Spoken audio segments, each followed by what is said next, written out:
So today's topic will be median. ऐसा नहीं है कि मीडियन के बारे में आप नहीं जानते, छोटी क्लासेस से ही हम इसे सीखते आ रहे हैं।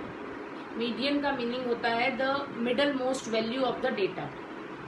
अगर आपको कोई डेटा दिया है हम पहले कहते हैं कि आप उसे असेंडिंग ऑर्डर या डिसेंडिंग ऑर्डर में लिख लें।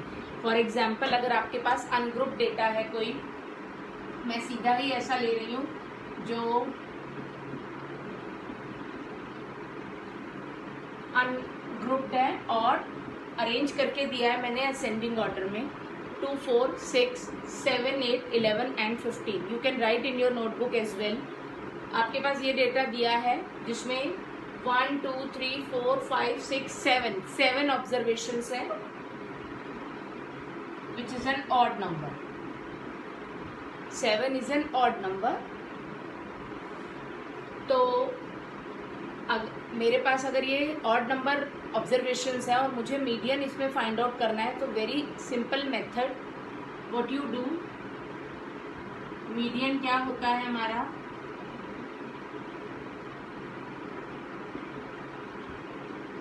Observation n+1 upon 2th observation. अब आप n के प्लेस पे 7 लगाइए और मुझे बताइए कौन सी ऑब्जर्वेशन आपका आंसर आएगा।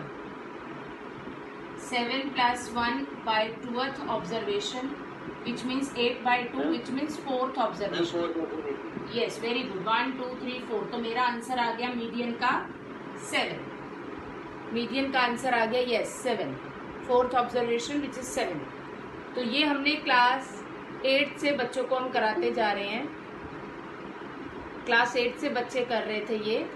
एंड अब अगर यही नंबर ऑफ ऑब्जर्वेशन हमारा, सपोज नंबर ऑफ ऑब्जर्वेशन और इवन हो जाए तो क्या होगा, अब थोड़ा सा उसको भी देख लेते हैं। एक बार ये आप एग्जाम्पल कॉपी कर लीजिए, then I will bring a little bit change in this example only.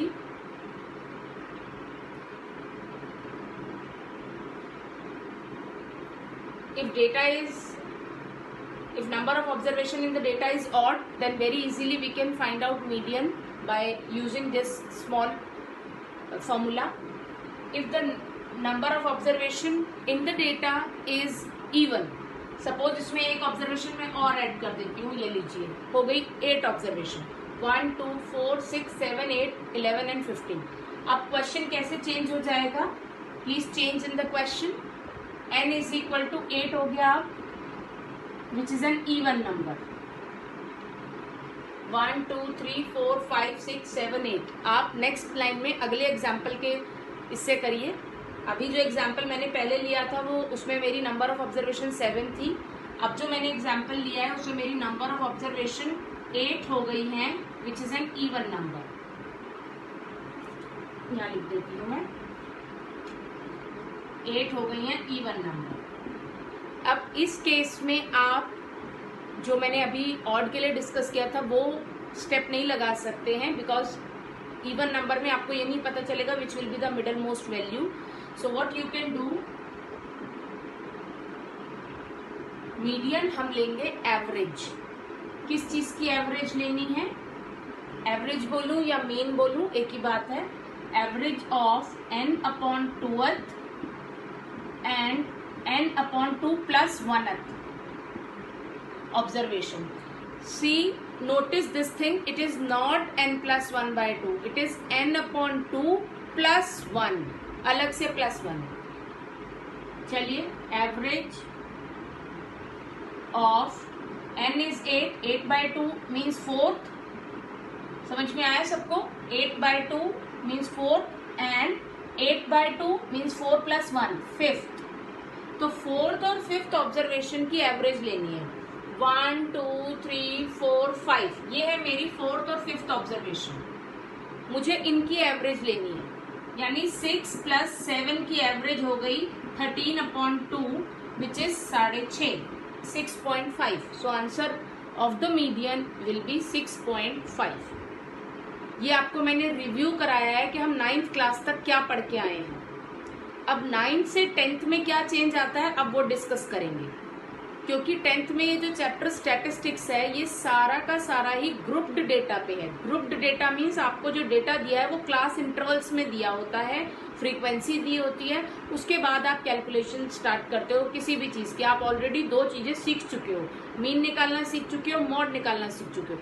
तो आज की क्लास में हम ग्रुप डेटा की मीडियन कैसे फाइंड आउट करते हैं वो सीखेंगे। सो आई होप ये आपने नोट कर लिया है और खुद भी काफी बच्चों ने कर लिया है। तो हम ग्रुप डेटा एक यहाँ लिख रही हूँ बोर्ड पे। You can make 3 columns in your copy and start from 0 to 10, 10 to 20, 20 to 30. Write down in your notebook 9 till 90 to 100. I am also writing it on the board.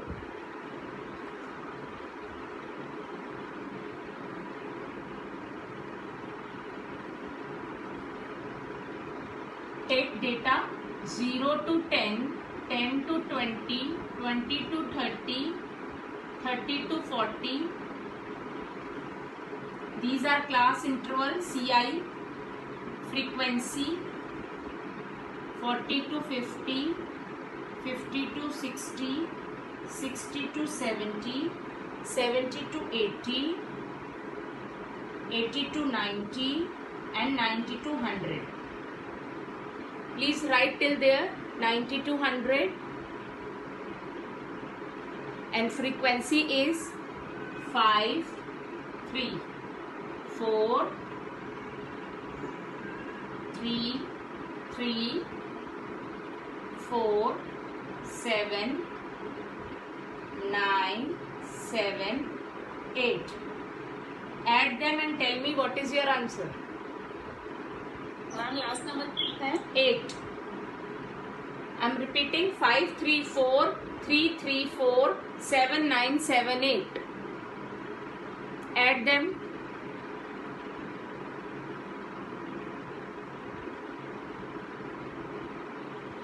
What do you get? 53. Very good. 53. So sum of frequency is 53. Okay, Nandini. Now आपको याद होगा कि तीनों जो मैंने आपको measure of central tendency सिखाए हैं, जैसे मीन सिखाया, मोड सिखाया, it has a different approach of doing. Like अगर हमें मीन कैलकुलेट करना था तो आपको 3 मेथड बताए हैं कि आप कोई भी मेथड कंफर्टेबली यूज कर सकते हो। लास्ट नंबर इज 8 क्रिश 8 9 7 8। और अगर आपको मोड कैलकुलेट करना है तो बिल्कुल ही अलग तरीका होता है। मैक्सिमम फ्रीक्वेंसी ढूंढते हैं, फिर मॉडल क्लास बनाते हैं। मीडियन का तरीका और अलग है। मीडियन के लिए हम चीजों को क्यूमुलेट करते हैं। क्यूमुलेट का मतलब होता है कि आपको आगे वाली फ्रीक्वेंसी पीछे वाली फ्रीक्वेंसी में ऐड करते हुए जाना है। क्यूमुलेटिव फ्रीक्वेंसी CF, इसे लिख दीजिए CF। CF cumulative frequency. इसे पढ़ते कैसे हैं देखिए, जैसे इंटरवल है 0 से 10, तो लेस देन 10 कितनी आइटम्स है 5।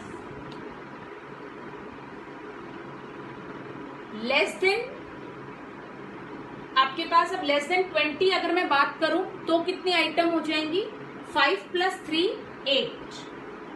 We are cumulating all frequencies, add करते जाइए। 8 + 4 12। Complete this table. 12 + 3 15, 15 + 3 18, 18 + 4 22, 22 + 7 29. Very good. 29 + 9 38. I'm getting responses 45 and 53. And do you know a beautiful thing about it? Last number हमारा वही आएगा जो हमारा टोटल है। तो बच्चों आप इससे चेक कर सकते हो कि आपने जो क्यूमुलेटिव फ्रीक्वेंसी वाला कॉलम बनाया है वो करेक्ट बनाया या नहीं। तो मीडियन के लिए आपको हमेशा ये 2 कॉलम गिवन होंगे, आपको तीसरा क्यूमुलेटिव फ्रीक्वेंसी का बनाना है और उसका last number will match the total of the frequency. यहाँ तक क्लियर हो गया होगा सबको। इसमें कोई मुश्किल काम नहीं है। टेबल बनाने में एक ही कॉलम बनेगा, कोई और ज्यादा कॉलम नहीं बनेंगे। नाउ मेन मेथड की तरफ जाते हैं। अब सब बच्चे लिखें मेरे साथ, n = 53। n = 53 है आपके पास, right down. Calculate n/2, that means 53/2। If I divide 53 by 2, I will get 26.5. 26.5, yes. अब सब बच्चे 26.5 को ये देखेंगे कि 26.5 ऑब्जर्वेशन या आइटम कौन से क्यूमुलेटिव फ्रीक्वेंसी वाले कॉलम में किस आइटम में जाएगी. जैसे 26.5 है, it will go here 29 number item, क्योंकि अगर आपके पास 22 आइटम्स है तो उसमें 26.5 लाइन नहीं कर सकता. तो 29 आइटम्स में 26.5 लाई करेगा. तो इसके ऊपर आप सर्कल ऐसे बना दीजिए और यही मेरी बन गई मीडियन क्लास. मैंने आपको बोला भी था कि आप अगर मॉड कैलकुलेट करेंगे तो सबसे पहला काम मॉडल क्लास बताना है, और अगर आप मीडियन कैलकुलेट करेंगे तो सबसे पहला काम आपको मीडियन क्लास बताना है. मीडियन क्लास आ गई 60 to 70. अब फटाफट से मुझे L कैलकुलेट करके बताइए, H कैलकुलेट करके बताइए. ये ऑलरेडी आप जानते हैं. L will be the lower limit of the median class, which is 60, and H means class size 10. सब बच्चों को ये कैलकुलेट करना आ गया होगा. हम 30 बहुत बार कर चुके हैं ये. हाँ, वेरी गुड, ठीक है. अब एक और चीज आ रही है इसमें, F होती है frequency of the median class. आप मेरे शब्दों पे ध्यान दीजिए कि मैं क्या क्या बोल रही हूँ. Frequency of the median class which is 7. Now please mind my words again what I am saying. CF is cumulative frequency of the class preceding the median class. Preceding मतलब पहले वाली. आपको जो क्यूमुलेटिव फ्रीक्वेंसी लेनी है वो median class से पहले वाली क्लास की लेनी है. Very good Nandini, it's 22. सबसे ज्यादा गलतियां बच्चे क्यूमुलेटिव फ्रीक्वेंसी लिखने में करते हैं, क्योंकि उन्हें लगता है कि सब कुछ मीडियन क्लास के बारे में बता रही है ma'am.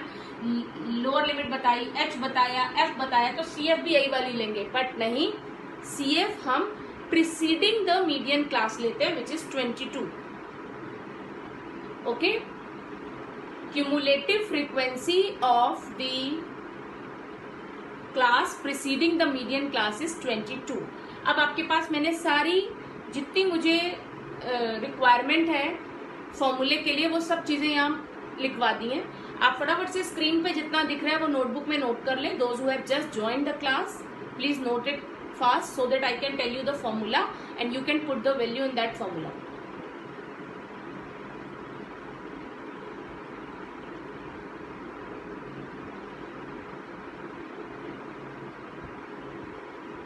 Fine. So we will use the last formula of this chapter, which is median. Write down median is equal to L plus N upon 2 minus CF upon F into H.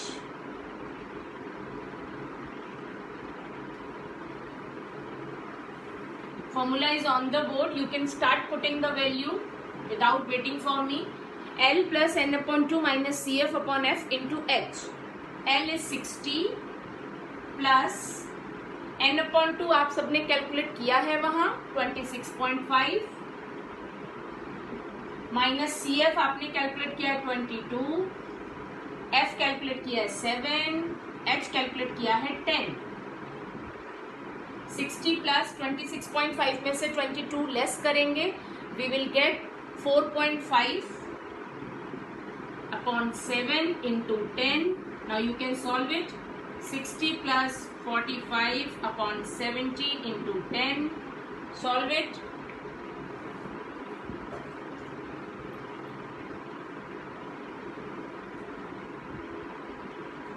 So I will get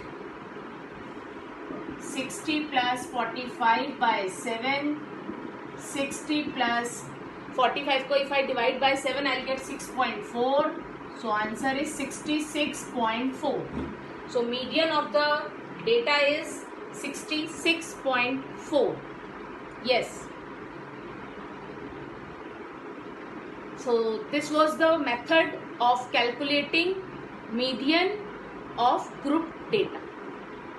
अगर आपको group data दिया है, class intervals दिए हैं, तो आप इस तरीके से मीडियन को कैलकुलेट कर सकते हैं. अब क्योंकि हम तीनों चीजें सीख चुके हैं कि मीडियन कैसे निकालते हैं, मोड कैसे निकालते हैं, मीन कैसे निकालते हैं, तो there is a relationship between all these three कि हमें कोई भी दो पता हो तो हम तीसरा ऑटोमेटिकली निकाल लेंगे.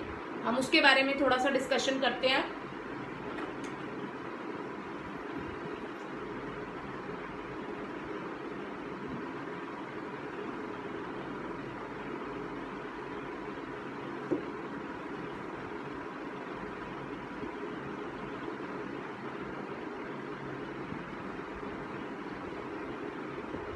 So you write down relationship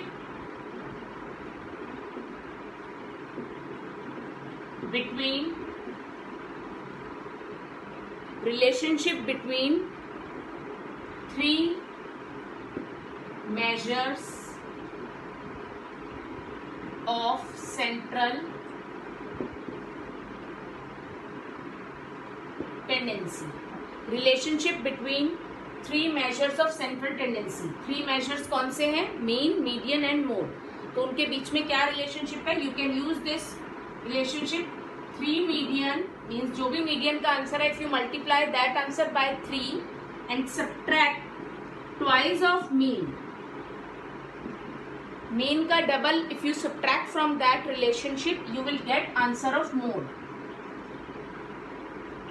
3 median minus 2 twice of mean is equal to mode. So this is the relationship between these three central tendencies.